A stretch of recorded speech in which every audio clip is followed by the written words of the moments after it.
Open ಧಮ್ಕಿ public ನಲ್ಲಿ. ಯಾವನವನು ಆ ಮಗ ಈ ಮಗ ದುಡ್ಡು ತಂದಿರೋದಲ್ಲ, ನಾನು ಸರ್ಕಾರದ ಕಾಲು ಕೈ ಮುಗಿದು ತಂದಿರುವಂತ ಹಣ ಅದು. ಗುತ್ತಿಗೆದಾರ ದಾಸಪ್ಪನಿಗೆ ಬಿಲ್ ಕೊಡಬೇಡಿ, ನೀವು ಕೊಟ್ರೆ ನಿಮ್ ಕತೆ ಮುಗಿಸ್ತೀನಿ, ಪೇಮೆಂಟ್ ಮಾಡಿದ್ರೆ ನಿಮ್ ಕತೆ ಮುಗಿಸ್ತೀನಿ ಅಂತ ಓಪನ್ ಆಗಿ ಪಬ್ಲಿಕ್ ಅಲ್ಲಿ ರೌಡಿಸಂ ಹೀಗೆ ಬಹಿರಂಗವಾಗಿ ಧಮಕಿ ಹಾಕಿದ ಬಿಜೆಪಿ ಎಂಎಲ್ಎ ಚಂದ್ರಪ್ಪ.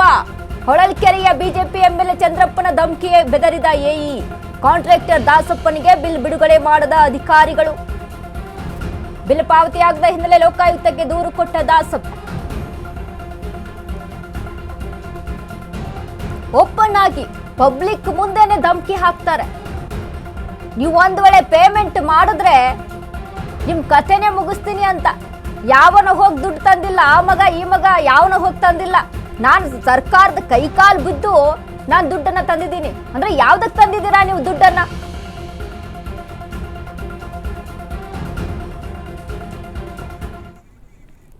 ರವಿಕುಮಾರ್ ಬಂದ ಮೇಲೆ, ರವಿಕುಮಾರ್ ಬಂದ ತಕ್ಷಣ ಚಂದ್ರಪ್ಪರು ಅಲ್ಲಿಗೆ ಒಂದು 3-4 ತಿಂಗಳು ಕಳೆದ ನಂತರ ಪೂಜೆ ಮಾಡ್ತೀನಿ, ರಸ್ತೆ ಕಾಮಗಾರಿ ಯಾರನ್ನ ಕೇಳಿದೀನಿ ಕಾಮಗಾರಿ ಪ್ರಾರಂಭ ಮಾಡಿದೆ ಅಂತ ಅಂದರು.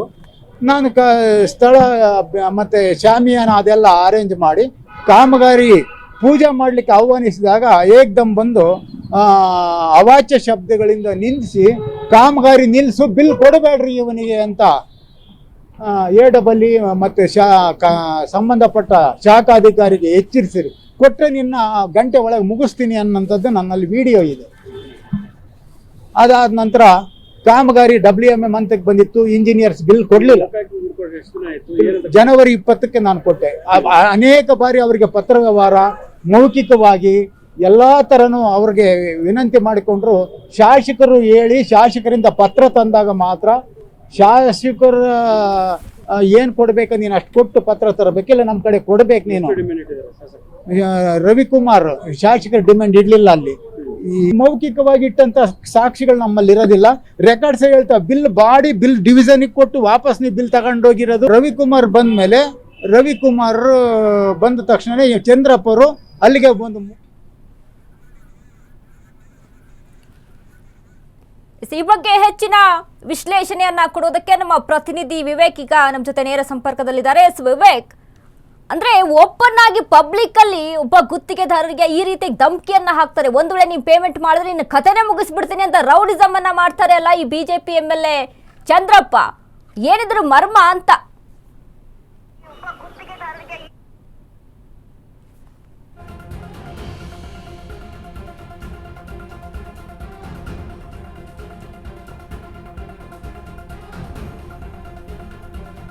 ಈ ರೀತಿಯಾದ ಒಂದು ಘಟನೆ ನಡೆದಿದೆ. ಇದು ಒಂದು ರೀತಿಯಾಗಿ ವಿಭಿನ್ನವಾದ ಘಟನೆ ಅಂತಾನೆ ಹೇಳ್ಬೋದು. ಎಲ್ಲೋ ಒಂದ್ ಕಡೆ ನಾವು ನೋಡಿರ್ತೀವಿ ಸಾಕಷ್ಟು ಬಾರಿ, ಎಲ್ಲೋ ಒಂದ್ ಕಡೆ ಗೊತ್ತಿಲ್ಲದೆ ಇರಂಗೆ, ಬಹಿರಂಗವಾಗಿ ಕಾಣದೇ ಇರಂಗೆ ಈ ರೀತಿಯಾಗಿ ಧಮಕಿಗಳು ಹಾಕಿರುವಂತದ್ದು ವಿಚಾರಗಳು ನಾವು ಸಾಕಷ್ಟು ಬಾರಿ ಕೇಳಿರ್ತೀವಿ. ಆದ್ರೆ ಇಲ್ಲಿ ಚಂದ್ರಪ್ಪನವರು ನೇರವಾಗಿ ರಸ್ತೆ ಕಾಮಗಾರಿ ವಿಚಾರಕ್ಕೆ ಬಂದಂತ ಸಂದರ್ಭದಲ್ಲಿ, ಅಲ್ಲಿ ಉದ್ಘಾಟನೆಗೆ ಬಂದಂತ ಸಂದರ್ಭದಲ್ಲಿ ನೇರವಾಗಿ ಅಲ್ಲೇ ಎಇಗೂ ಕೂಡ ಧಮಕಿ ಹಾಕ್ತಾರೆ. ಜೊತೆಗೆ ಆ ಕಾಂಟ್ರಾಕ್ಟರ್ ಯಾರಿದ್ರು ಅವ್ರ ಜೊತೆ ಕೂಡ ಒಂದಿಷ್ಟು ಮಾತಿನ ಚಕಮಕಿ ಕೂಡ ನಡೆಯುತ್ತೆ. ಅಲ್ಲೇ ಇರ್ತಕ್ಕಂಥ ಎಡಬಲಿಗಳಿಗೆ ಯಾರಾದ್ರೂ ಇವರಿಗೆ ಏನಾದ್ರೂ ದುಡ್ಡು ಸ್ಯಾಂಕ್ಷನ್ ಮಾಡಿಸಿಕೊಟ್ರೆ ಅವ್ರಿಗೆ ಸರಿ ಇರೋದಿಲ್ಲ ಅಂತ ನೇರವಾಗಿ ಎಇಗಳಿಗೆ ಧಮಕಿ ಹಾಕ್ತಾರೆ. ಜೊತೆಗೆ ಇದು ಬಹಿರಂಗವಾಗಿ ಎಲ್ಲರ ಕಣ್ಮುಂದೆನೆ ಕಾಣುವಂತ ರೀತಿಯಲ್ಲೇ ಒಂದು ಬಹಿರಂಗವಾಗಿ ಅವ್ರು ಏನಾದ್ರೂ ಧಮಕಿ ಹಾಕೋದೇನು ವಿಜುವಲ್ಸ್ ಗಳು ಕೂಡ ಎಕ್ಸ್ಕ್ಲೂಸಿವ್ ಆಗಿ ಲಭ್ಯವಾಗ್ತಿದೆ. ಇದರಲ್ಲಿ ನಾವು ನೋಡ್ತಾ ಹೋಗ್ಬೋದು ಕ್ಲಿಯರ್ ಆಗಿ ಚಂದ್ರಪ್ಪನವರು ನೇರವಾಗಿ ಆ ಗುತ್ತಿಗೆದಾರನ ಜೊತೆ ಕೂಡ ಒಂದಿಷ್ಟು ವಾಗ್ವಾದವನ್ನ ಕೂಡ ನಡೆಸ್ತಿದ್ದಾರೆ. ಜೊತೆಗೆ ಎಡಬಲಿಗಳಿಗೂ ಕೂಡ ಧಮಕಿ ಹಾಕ್ತಾರೆ. ಇದರ ಹಿನ್ನೆಲೆ ನೋಡ್ತಾ ಹೋದ್ರೆ ಈಗಾಗಲೇ ಏನು ದಾಸಪ್ಪನವರು ಆ 2025-26ನೇ ಸಾಲಿನ ಒಂದು ರಸ್ತೆ ಕಾಮಗಾರಿ ವಿಚಾರವಾಗಿ ಈಗಾಗಲೇ ಟೆಂಡರ್ ಅನ್ನ ಕೂಡ ಪಡೆದುಕೊಂಡು ರಸ್ತೆ ಕಾಮಗಾರಿ ಕೂಡ ನಡೆಸಿರ್ತಾರೆ.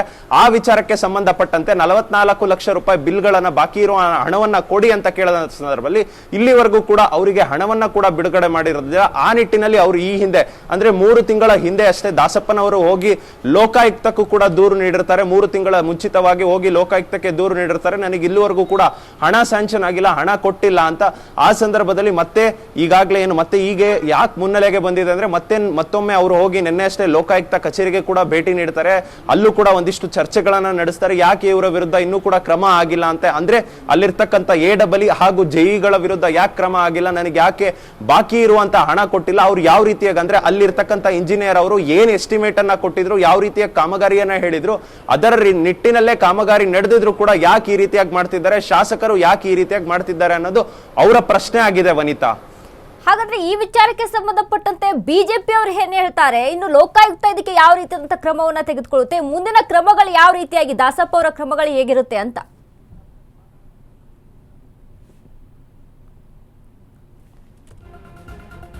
ಇಲ್ಲಿವರೆಗೂ ಕೂಡ ಅಷ್ಟೇ ದಾಸಪ್ಪನವರು ಯಾವುದೇ ಒಂದು ಹೇಳಿಕೆ ಆಗಿರ್ಬೋದು, ಯಾವುದೇ ಒಂದು ದೂರ ಆಗಿರ್ಬೋದು, ಶಾಸಕ ಚಂದ್ರಪ್ಪ ವಿರುದ್ಧ ಎಲ್ಲೂ ಕೂಡ ಅವರು ಬಹಿರಂಗವಾಗಿ ಏನು ಹೇಳಿಕೆಯನ್ನ ಕೂಡ ಕೊಟ್ಟಿಲ್ಲ.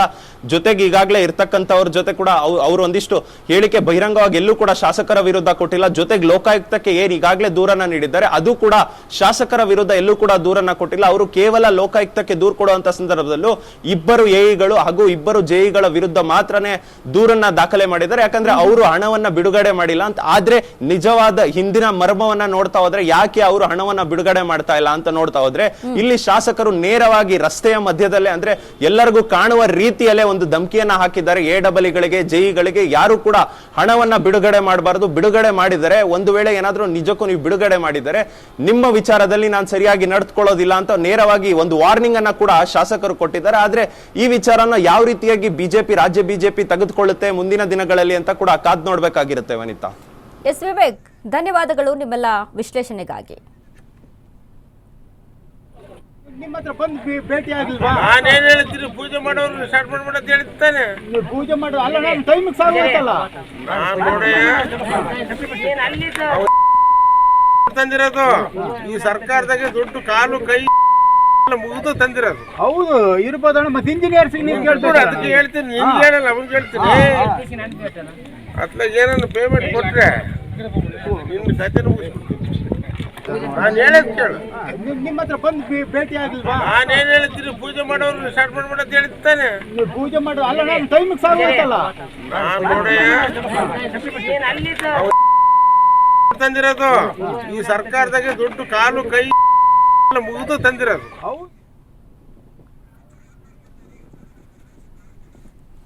ಎಸ್, ಓಪನ್ ಆಗಿ ಪಬ್ಲಿಕ್ ಅಲ್ಲಿ ನಿಂತ್ಕೊಂಡು ಈ ರೀತಿಯಾಗಿ ಧಮಕಿ ಹಾಕ್ತಾರೆ ಅಂದ್ರೆ ಒಂದು ವಿಚಾರ ಇಲ್ಲಿ ನಾವು ಗಮನಿಸಬೇಕಾಗುತ್ತೆ. ಒಂದು ವೇಳೆ ಏನಾದರೂ ನೀವು ಪೇಮೆಂಟ್ ಮಾಡಿದ್ರೆ ನಿಮಗೆ ಸರಿ ಇರಲ್ಲ, ಮುಂದಿನ ದಿನಗಳಲ್ಲಿ ನಿಮಗೊಂದು ಗತಿ ಕಾಣಿಸ್ತೀನಿ ಅನ್ನುವಂಥ ಓಪನ್ ಆಗಿ ಧಮಕಿ ಹಾಕ್ತಾರೆ.